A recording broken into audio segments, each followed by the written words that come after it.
Fresh company सिस्ट्राजने जे आहे ते आज MMRDAच्या अधिकाऱ्यांवरती मोठ्या प्रमाणामध्ये लाचखोरी आणि त्या ठिकाणी जो आहे तो भ्रष्टाचार झालेला आहे असा आरोप केलेला आहे।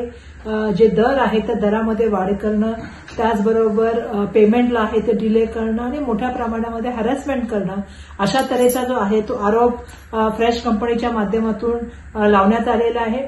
या संपूर्ण प्रकरणाची पारदर्शकपणे चौकशी व्हावी। ज्या अधिकाऱ्यांवरती त्यांनी ठपका ठेवलाय त्या अधिकाऱ्यांना त्या पदावरून जे आहे ते बाजूला करण्यात यावं, कारण ज्या अधिकाऱ्यांवरती कंप्लेंट करण्यात आली किंवा ठपका ठेवण्यात आले जर ते अधिकारी ते असतील तर पारदर्शक पद्धतीने याची चौकशी होणार नाही।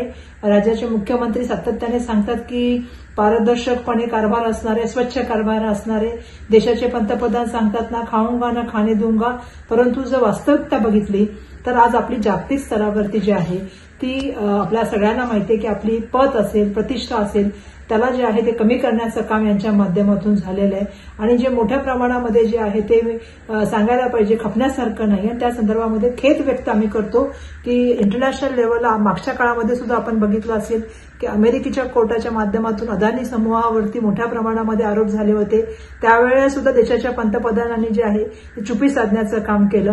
असं जागतिक क्षेत्रामध्ये किंवा जागतिक लेव्हलला जी प्रत असते, प्रतिष्ठा असते, प्रतिमा असते, तिला मलिन करण्याचं काम जी मंडळी करत असतात त्या सगळ्यांवरती चौकशी होण्याची अपेक्षा आहे। फक्त विरोधकांवरतीच ईडी, सीबीआय, इन्कम टॅक्सचा वापर नसावा।